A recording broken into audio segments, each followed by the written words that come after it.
Hoy tengo algo especial para ustedes. ¿Quieres saber cómo nuestras percepciones moldean nuestra realidad? ¿Cómo nuestra mente interpreta y disfruta del arte visual? ¿Y qué secretos se esconden detrás de nuestra percepción, nuestros pensamientos y la realidad que creemos conocer? Divaguemos entre libros capciosos, que no solo cuestionarán lo que sabemos, sino que también abrirán las puertas a nuevas formas de ver el mundo. Esto no es el típico resumen del libro. Estos libros escritos por expertos nos llevarán a algo más a través de la psicología cognitiva. Vayamos a este video.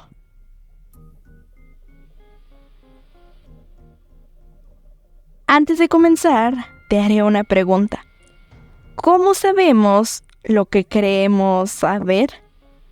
Está claro que nuestra realidad es una construcción de nuestra interacción con el mundo exterior. A veces, pensamos que la realidad es lo que existe en nuestro cerebro, pero ¿te has puesto a pensar que quizá la realidad que ves es la propia realidad que has creado en base a tus creencias, pensamientos, acciones y otros factores? Pero ¿puede existir algo que no existe en la realidad? Hay cosas que solo tú puedes ver de acuerdo a tu personalidad y a tu perspectiva, pero no podrías inventar una realidad. Piensa esto. Puedes saber que un lápiz es un lápiz porque tienes aprendizajes previos, características que te han enseñado que ese objeto es un lápiz y no algo más. Y recuerdas ese aprendizaje con tu memoria a largo plazo, que hace posible esta retención. Para conocer todo esto, nos guiamos de los libros La realidad inventada del teórico, filósofo y psicólogo austriaco Paul Watzlawick, Arte y percepción visual del psicólogo y filósofo alemán Rudolf Arnim, y finalmente, una breve aportación del libro educativo Mente Humana, de Alonso García. La realidad inventada.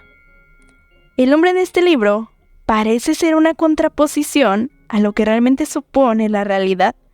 Una realidad inventada nunca puede ser una realidad verdadera.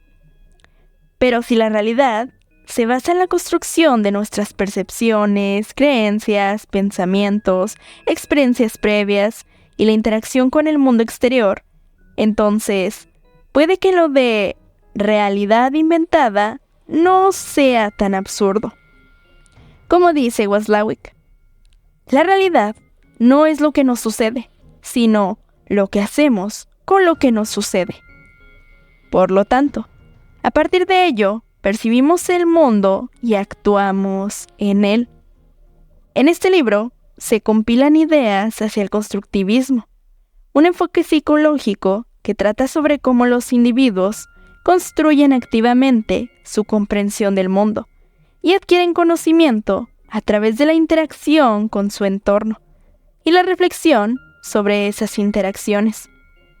Un ejemplo de lo que buscamos con la percepción está en cómo percibimos una manzana. Para nuestros sentidos, una manzana puede parecer suave, perfumada, dulce y amarilla. Pero, ¿crees que todos perciban la manzana de la misma manera? Probablemente, en otro contexto, alguien que no es muy amante de las manzanas puede ver una manzana dura, con mal olor, muy dulce, siendo así la percepción subjetiva de persona a persona. Otros ejemplos referentes en este libro son la selección de información de acuerdo a nuestras creencias, cosa que quizá podríamos relacionar con algunas distorsiones cognitivas. El lenguaje y los símbolos son otros que pueden darle forma a nuestras percepciones y significados. Después de esto, podemos darnos una idea de que la percepción va más allá de lo que a simple vista podemos considerar. Por último, para este fragmento final, es interesante añadir algo dinámico. A veces, vemos palabras que al inicio cobran sentido para nosotros, pero después, estas simplemente parecen distorsionarse. Escucha la palabra NASA y tiempo después te confundes. ¿Era masa o NASA lo que escuchaste? Resulta interesante la percepción en cuanto al sonido, ¿no crees? Ahora, esto no es todo lo que cubre el libro, pero sí una parte fundamental. Puedes acceder al libro completo en los links que te dejé en descripción. Arte y percepción. ¿Qué suele ocurrir cuando descubrimos algo novedoso en la amplia gama de montones de lo mismo? Nuestra mente se paraliza de inicio porque estamos envueltos en patrones que siguen la similitud. Pero ante tantas exposiciones de arte, tendemos a ver la rareza envuelta en cada pieza. La crítica se expande, por lo que nuestros ojos han sido capaces de ver mucho más de lo que deberían. En el libro anterior, hemos indagado en una realidad inventada, pero tal cual parece, este libro es una realidad que todo el mundo puede ver. En cierta medida, hemos dejado de comprender las cosas, desde el contexto más simple hasta el más complejo. Tendemos a creer en lo que nuestros sentidos nos dicen, pero si ves una obra de arte como esta, ¿qué pensarías de inicio? Tal vez mencionarías sus características y la rareza en su forma te envolvería, pero te preguntarías, ¿por qué hicieron eso? ¿Qué sentido tiene? ¿Qué historia podría ser de esta escultura? ¿Qué viene a mi mente cuando la veo? Probablemente algunas preguntas sí te hayan venido a la mente de inicio, pero los ojos se están reduciendo a meros instrumentos de medir e identificar. De ahí la escasez de ideas expresables en imágenes.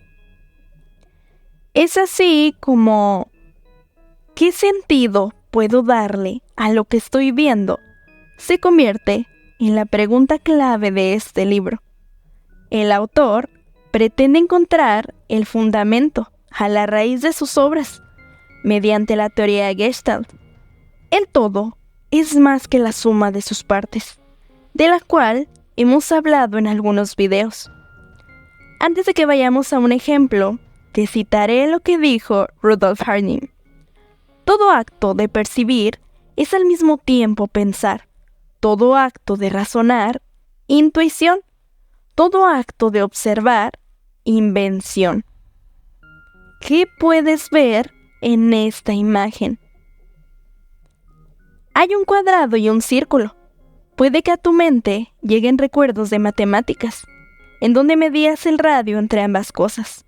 Pero, ¿qué pasaría si te digo que en este ejemplo no tienes que medir nada? Vayamos más allá de lo típico. ¿Por qué puedes notar el círculo en primera instancia? Puede ser porque el círculo esté coloreado, lo que cobra más sentido en nuestra atención. Esto no lo explica la teoría Gestalt, con el principio de figura y fondo. Pero también puedes notar el círculo porque se encuentra lejos del centro, relacionándolo así con el espacio que ocupa. Todo ocupa un espacio en el medio. Tú mismo ocupas un espacio, y desde ahí nos centramos para partir con otras características, como las formas, la luz que rodea la figura, color, movimiento, expresión, entre otras que podrás ver y analizar en este libro. Vayamos al último libro, que en este caso nos acercamos a una única sección. Dicha sección guarda y almacena nuestras percepciones más arraigadas. Tema 2. La memoria humana, psicología. ¿Por qué recordamos algunas cosas y olvidamos otras? Siempre recurrimos a nuestro almacén mental, en donde se encuentran muchas cosas guardadas. Aunque, ¿será la mejor manera de describirlo? No por nada, luego de meses sin escuchar una canción, recuerdas la letra. Pero más adelante, veremos que no podemos darle el beneficio a la perfección. Tu mente no es una cámara fotográfica. He decidido traer esta sección porque sin la memoria seríamos incapaces de percibir, aprender o pensar. No podríamos expresar nuestras ideas, ni tendríamos una identidad personal, porque sin recuerdos sería imposible saber quiénes somos, y nuestra vida perdería sentido. Pero tu memoria no es tu mayor aliado. Guarda información que no necesitamos, y como si quisiera encordiarnos, olvida cosas que nos gustaría recordar. De su historia no hablaré en este video, ya que he hablado a más profundidad en este de por acá. Mejor, analicemos esta frase. Los recuerdos se basan en la percepción y en la experiencia. Hemos visto mucho esto, pero tal cual, no podemos asignar solo dos factores a un suceso. Detrás, existe mucho más que hace que estos se produzcan. Siempre que recuperamos un recuerdo, este sufre algún cambio. Nuestra imaginación y nuestra personalidad son capaces de suplir las lagunas de la memoria, dramatizando o adornando cualquier acontecimiento.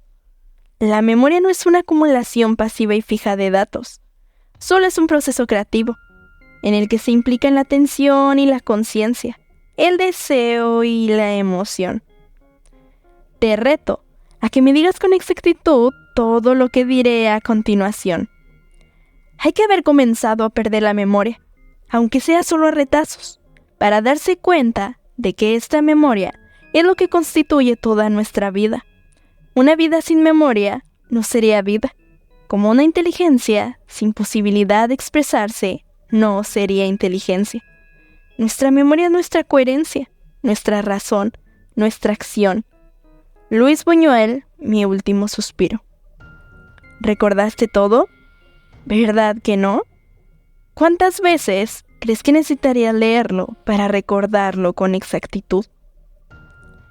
Más allá, podremos entender los distintos tipos de memoria, niveles de procesamiento, distorsiones cognitivas y muchos más ejemplos. Todo esto lo encontrarás a profundidad en este libro. Y además, en mi canal ya te he preparado algunos videos referentes. Explorar nuestra realidad, entonces, no es sencillo. Y mucho menos lo es creer que ya lo sabemos todo.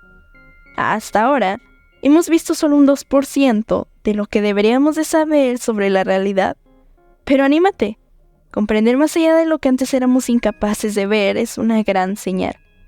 Leer puede ser aburrido, pero deja de serlo si comienza a cobrar algún sentido. Sigue cuestionando tu realidad. ¿Te ha parecido interesante este video? Me gustaría que comentaras, ya que puede que exista una nueva sección en el canal llamada Desconfiguración Textual. Recuerda suscribirte a mi canal, soy Rubia Costa y estás en Laberinto.